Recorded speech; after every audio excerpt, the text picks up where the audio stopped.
کو ڈیموکریٹک نظام کہتے ہیں، اور مجھ سے آپ بہتر سمجھتے ہیں کہ چیزوں کو کیسے ریوزٹ کیا جانا چاہے گا، اور اگر آپ اپنا نظام بھی تبدیل کرنا چاہیں یا کوئی اور سسٹم بھی لانا چاہیں تو اس کے لیے بھی آپ کو 2/3 میجارٹی کی ضرورت ہوتی ہے. لیکن دیکھیں، میں آپ کو ایک چھوٹی سی مثال دینا چاہتا ہوں. جی، جب سے ہم دیکھ رہے ہیں اس جمہوری نظام کو، اور گزشتہ 20 سالوں سے تو ہم یہ دیکھ رہے ہیں، اور 2018 کے الیکشن میں ایک بہت بڑی تبدیلی آئی کہ جنوبی پنجاب کے تمام جو ایم این ایز تھے، جو الیکٹڈ پرسن تھے پی ایف ایل ایم کے، وہ سارے کے سارے پی ٹی آئی کو جوائن کر گئے. انہوں نے کہا کہ یہ ہمیں کہہ رہے ہیں کہ ہم پہلے 100 دن کے اندر جنوبی صوبہ پنجاب جو ہے وہ بنا دیں گے. لیکن 18 کا پورا کنور گزر گیا، کوئی موومنٹ نہیں ہوئی. بالکل ٹھیک ہے. اس کے دیکھیں سر، اس کے بعد اور بھی کئی ایسی چیزیں ہیں جو میں being worker of Pakistan Muslim League Noon شاید نہ کہہ سکوں. ٹھیک، میرے آڑے آئیں گی کچھ چیزیں، لیکن یہ سب چیزیں موجود ہیں، یہ ریکارڈ کا حصہ ہے. ٹھیک ہے. رضوانہ غضنفر صاحب، آپ کچھ ایڈ آن کرنا چاہ رہی تھی ڈاکٹر محمد آصف باجوہ صاحب کی.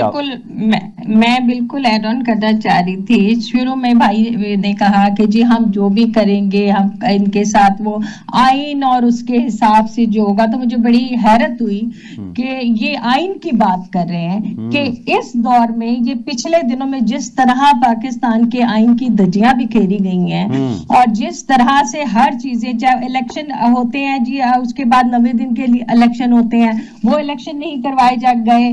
کیا میں آپ کو بتاؤں کہ آئین کہاں ہے، کدھر ہے آئین؟ آپ بات کر رہے ہیں.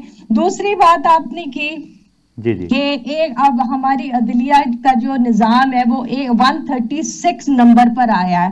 تو میں پوچھنا چاہوں گی کہ 35-40 سال سے حکومت آپ کی ہے، تو آپ پھر یہ بات کی شکایت کیوں کر رہے ہیں جب آپ ہی کے وزیر اعظم شہباز شریف جو ہے وہ بے نظیر کے لیے جو ہے وہ جج صاحب سے بات ہو رہی ہے کہ جی اتنے سال کی قید دو، اتنے سال کی قید دو. تو میرے بھائی پھر تو نظام آنا ہی 136 نمبر پہ قانون کا. آپ لوگ تھے نا قابض اتنے عرصے سے، تو پاکستان میں آپ اپنی باریاں لے رہے تھے نا. کبھی 2 دفعہ وہ شہباز شریف صاحب کا، 3-4 دفعہ وہ کوئی مطلب وہ کہتے ہیں نا کھل کے کھیلنے کا موقع تھا آپ کو. تو مجھے بتائیں نا پاکستان میں کیوں عدلیہ کا نظام 136 پہ ہے؟ کہ ہم نے کوئی 2.5 سال میں تو 3 سال 3.5 سال کی حکومت میں ہم تو نہیں لائے نا. اور پھر دوسری بات آپ کر رہے ہیں کہ جی جو آپ نے یہ کہا کہ ثاقب نثار کی بات ہے، تو مجھے بڑی حیرت ہوئی. انہوں نے پٹیشن دائر کرنے کو کہا تھا، آپ کہہ رہے ہیں کہ انہوں نے جی وہ پتہ نہیں کیا ان کو کہا کہ آپ یہ کریں، ہم نواز شریف کو وہ کر دیتے ہیں.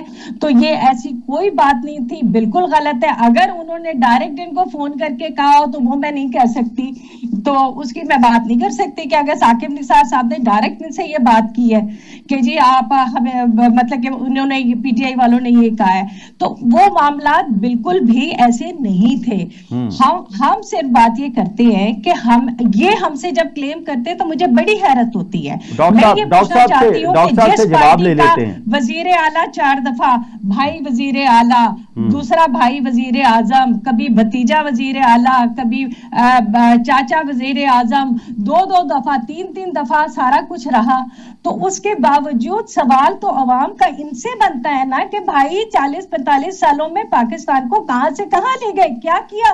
ایجوکیشن برباد، نہ ہمارے پاس کوئی ہاسپٹلز ہیں کہ یہ بیچارے یہاں پہ علاج کروا لیتے. اب ان کو بھاگ کے بخار بھی ہوتا ہے، کھانسی بھی آتی ہے، تو یہ بیچارے بھاگتے ہیں. وہ ہماری بی جو ہے وہ کبھی جنیوا جاتی ہیں، کبھی کہیں جاتی ہیں. اب دیکھیں نا، اگر ایک ڈھنگ کا ہاسپٹل بنا دیا ہوتا، اب وہاں کے اپارٹمنٹس نہ بنائے ہوتے، سرے میں وہ کیا کہتے ہیں جاتی عمرہ میں پوری اپنی جو ہے وہ کیا کہتے ہیں سلطنت قائم نہ کی ہوتی، کوئی ڈھنگ کا ہاسپٹل عوام کے لیے بنا دیتے. عوام کے لیے نہیں، ارے بھائی اپنے لیے ہی بنا دیتے، تو حکومت کے پیسے تو نہ اتنے خرچ ہوتے، عوام کے پیسے تو نہ خرچ ہوتے. ہم لوگ ٹیکس دیتے ہیں، ہمیں کیا ملتا ہے؟ وہ گھٹیا قسم کے وہ ہاسپٹل جہاں پہ ایک بیڈ پہ 4 لوگ لیٹے ہوتے ہیں، جہاں پہ کوئی نہ کسی طرح کی، میں کہتی ہوں آج پاکستان کو دیکھ کے میں کیا آپ کو بات بتاؤں کہ نہ کوئی ڈھنگ کا ہاسپٹل. عوام کو تو انہوں نے